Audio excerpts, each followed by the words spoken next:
Hello everyone. Union bank में specialist officer की post के लिए नोटिफिकेशन आया है। 2 पोस्टों के लिए नोटिफिकेशन आया है। असिस्टेंट मैनेजर क्रेडिट जिसकी 250 वैकेंसीज़ हैं। असिस्टेंट मैनेजर आईडी इसकी भी 250 वैकेंसी हैं। इस प्रकार से टोटल 500 पोस्ट के लिए यह वैकेंसी आई हुई है। इसकी स्टार्टिंग डेट है वो 30/4/2025 से 20/5/2025 तक है। असिस्टेंट मैनेजर क्रेडिट की जो एज है वो मिनिमम 22 से 30 साल है। एजुकेशनल जो क्वालिफ़िकेशन है, आपने या तो किसी भी डिसिप्लिन में ग्रेजुएशन किया हो, या फिर आपने सीए, एमसीए या सीएस, या फिर आपने फुल टाइम रेगुलर फाइनेंस में एमबीए किया हो, एमएमएस, पीजीडीएम, पीजीडीएमबी। इसमें आपकी 60% होनी चाहिए जनरल कैटेगरी के लिए और 55% होनी चाहिए अदर के लिए।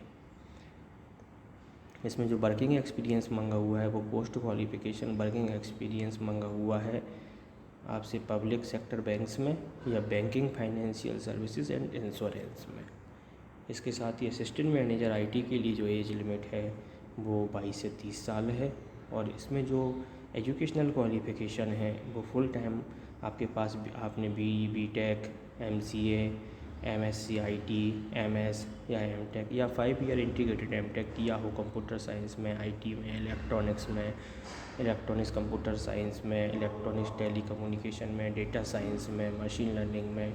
उसके साथ आपके पास डिजायरेबल सर्टिफिकेशन कोर्स हो तो आप इस पोस्ट के लिए अप्लाई कर सकते हैं। इसके साथ ही आपको मिनिमम 1 ईयर का post qualification experience in IT domain any one of the following fields में चाहिए, जो कि नोटिफिकेशन में मेंशन है, आप देख सकते हैं। अगर आपके पास ये दोनों चीज़ें हैं तो आप इस पोस्ट के लिए अप्लाई कर सकते हैं। इसमें एज रिलैक्सेशन भी दिया गया है, जो एसटी एससी के लिए 5 ईयर्स का है और ओबीसी के लिए 3 ईयर्स का है, एक्स सर्विसमैन के लिए 5 ईयर्स का है, और पर्सन जो 1984 के राइट्स में अफेक्ट हुए थे उनके लिए 5 ईयर्स का है। और जो भी हमारे बेंचमार्क डिसेबल भाई बहन हैं उनके लिए भी 10 साल का इसमें एज रिलैक्सेशन दिया गया है। यह इसके लिए जो एग्ज़ाम होगा इसके लिए जो एग्ज़ाम होगा वो 2 पार्ट में होगा, पार्ट 1 एंड पार्ट 2। पार्ट 1 में जो आएगा वो क्वांटिटेटिव एप्टीट्यूड आएगा, जिसके 25 क्वेश्चन होंगे और 25 मार्क्स के लिए आएगा। और रीजनिंग के लिए 25 क्वेश्चन होंगे, 25 मार्क्स, और इंग्लिश लैंग्वेज के लिए 25 क्वेश्चन, 25 मार्क्स। जिनका जो ड्यूरेशन मिलेगा, टोटल ड्यूरेशन जो मिलेगा वो आपको 75 मिनट्स का मिलेगा। और इसमें जो माइनस मार्किंग रहेगी वो 1/4 की रहेगी। और पार्ट 2 जो रहेगा वो professional knowledge relevant to the post. अब जिस भी दोनों पोस्टों में से जिस भी पोस्ट के लिए आप अप्लाई करेंगे उससे संबंधित जो भी क्वेश्चन होंगे वो इसमें रहेंगे, जो 75 रहेंगे। 2 मार्क्स एक क्वेश्चन के आपको मिलेंगे और 150 मार्क्स मैक्सिमम होंगे, और 75 मिनट्स आपको इन 75 क्वेश्चंस के लिए मिलेंगे। इस प्रकार से 150 क्वेश्चन के लिए आपको जो मैक्सिमम मार्क्स आपके होंगे वो 225 होंगे, और जो ड्यूरेशन मिलेगा वो 150 मिलेगा। जो क्वांटिटेटिव एप्टीट्यूड रीजनिंग के क्वेश्चन होंगे वो हिंदी इंग्लिश दोनों में होंगे, और जो इंग्लिश का क्वेश्चन है वो सिर्फ इंग्लिश में ही रहेगा। और प्रोफेशनल नॉलेज रिलेवेंट की जो संबंधित जो भी क्वेश्चन रहेंगे वो भी आपको हिंदी या इंग्लिश में आपको मिलेंगे।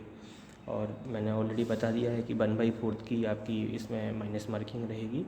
और इसमें अगर ग्रुप डिस्कशन होता है तो उसका जो ग्रुप डिस्कशन की जो मैक्सिमम मार्क्स हैं वो 50 नंबर का ग्रुप डिस्कशन होगा, जिसमें से जनरल कैटेगरी और ईडब्ल्यूएस को मिनिमम क्वालिफाइंग नंबर 25 नंबर लाने पड़ेंगे, और जो भी रिजर्व कैटेगरी रहेंगी उनके लिए 22.5 नंबर लाने पड़ेंगे अगर कंडक्ट होता है तो। और इसी प्रकार पर्सनल इंटरव्यू के अगर कंडक्ट होता है तो वो मैक्सिमम 50 नंबर का होगा, जिसमें से 25 नंबर जनरल और ईडब्ल्यूएस वालों को लाने होंगे, और रिजर्व कैटेगरी वालों को 22.5 नंबर लाने पड़ेंगे। और इसमें कुछ तरीके बताए गए हैं कि फाइनल सिलेक्शन किस तरीके से होगा। अगर ऑनलाइन एग्जामिनेशन होता है तो उसमें 1/3 के हिसाब से मेरिट 1/3 के हिसाब से वो मेरिट लिस्ट बनाएंगे, और उन बंदों और उन लोगों को पर्सनल इंटरव्यू या जीडी के लिए बुलाया जाएगा। इसमें कुछ नए टर्म एंड कंडीशंस या आप बोल सकते हैं प्रोसेस बताई है कि किस तरीके से वो फाइनल सिलेक्शन के लिए मेरिट लिस्ट वगैरह बनाएंगे। अगर ऑनलाइन एग्जामिनेशन होता है और साथ में पर्सनल इंटरव्यू होता है तो पहले तो ऑनलाइन एग्जामिनेशन के हिसाब से पहले वो एक मेरिट लिस्ट बनाएंगे और उसके हिसाब से इंटरव्यू के लिए बुलाएंगे और दोनों में जो भी आपके मार्क्स आएंगे उसके हिसाब से मेरिट लिस्ट बनेगी। अगर ऑनलाइन एग्जामिनेशन नहीं होता है और डायरेक्ट पर्सनल इंटरव्यू के लिए बुलाते हैं तो पर्सनल इंटरव्यू के आधार पर जो भी आपको मार्क्स मिलेंगे उसके हिसाब से मेरिट लिस्ट बनेगी। और इसी प्रकार अगर ऑनलाइन एग्जामिनेशन कंडक्ट नहीं होता है और ग्रुप डिस्कशन और पर्सनल इंटरव्यू दोनों कंडक्ट होते हैं तो दोनों में जो आपके जो मार्क्स होंगे उनको एग्रीगेट जो भी आपका आएगा उसके हिसाब से आपकी फाइनल मेरिट लिस्ट बनाई जाएगी इसमें। और इसका ये आपके सेंटर्स आप देख सकते हैं कि कहाँ कहाँ इसके सेंटर हैं। और इसकी जो एप्लीकेशन चार्जेस हैं फॉर्म भरने के वो ST SC और जो भी डिसेबल पर्सन है बेंचमार्क डिसेबल पर्सन जो भी हैं उनके लिए 177 है और अदर कैटेगरी के लिए 1800 और अदर कैटेगरी के लिए 1180 रुपये इसमें एप्लीकेशन फ़ीस रखी गई है। और इस नोटिफिकेशन को मैं डिस्क्रिप्शन में भी डाल दूँगा, आप इसको एक बार अच्छे से पढ़ सकते हैं। Thank you.